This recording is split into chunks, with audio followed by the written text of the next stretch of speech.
পতাকা যারা কষ্ট করে দেশের পতাকাকে উদ্ভিদ করেছে, স্বাধীন করেছে, রক্ত দিয়েছে, জীবন দিয়েছে, সাধারণ শহীদের বিনিময়ে এই পতাকা আমরা পেয়েছি, এই দেশ আমরা পেয়েছি। আর সেই দেশের পতাকার উপরে ইসকনের পতাকা উঠবে, এটা কখনো মুসলমান সহ্য করতে পারবে না।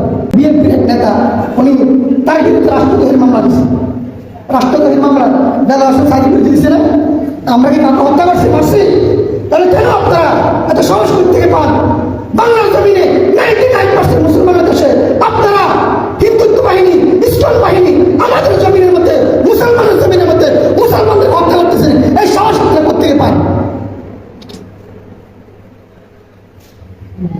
এটা গুজরাট না, এটা বাংলার জমিন, মুসলমানের জমিন, এটা শাহজালালের জমিন, এটা দেলাওয়ার হোসেন সাইদের জমিন, এটা আহমদ শফির জমিন, এটা বাবুনগরের জমিন, এটা শাহপুরান শাহ মাহমুদের জমিন।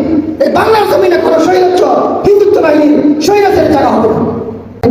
ছোট্ট একটা বিষয়, সেটা হলো ইসকন। আমাদের বাংলাদেশে একটা ইসকন, এটা একটা আমেরিকার একটা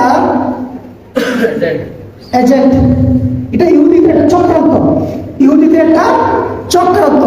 এই ইসকন নামক একটা সংস্থা আমাদের বাংলাদেশেও আছে। গত কয়েকদিন আগে আমাদের বাংলাদেশে একজন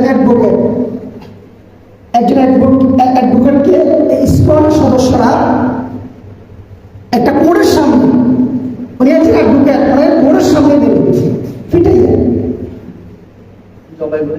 ডাইরেক্ট জবাই করে দিয়েছে।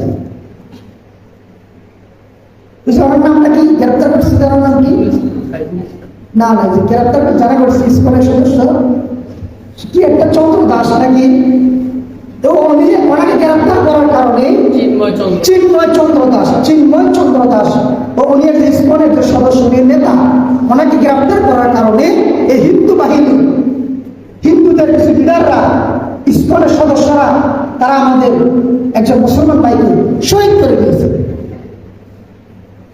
এই জন্য আমরা সকলে আমাদের সমাজে, গ্রামে, ইউনিয়নে সবাই সতর্ক থাকবো। এরকম ইহুদি খ্রিস্টান চক্র চলতেছে ভাই।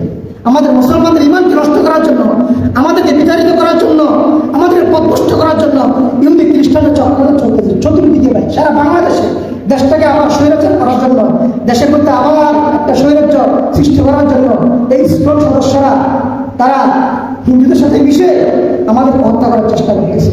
অথচ আমরা তাদের মন্দির পাহাড় দেয়, দেখছেন না আপনারা 5 আগস্টে আমি নিজে পাহারা দিয়েছি মন্দির পাহাড়, যে বড় বড় মন্দিরগুলো আছে না, আমি নিজে সারা রাত্র ওইখানে মন্দির পাহারা দিয়েছি। আরে ভাই, আমরা আপনাদের মন্দির পাহারা দিচ্ছি, আপনাদের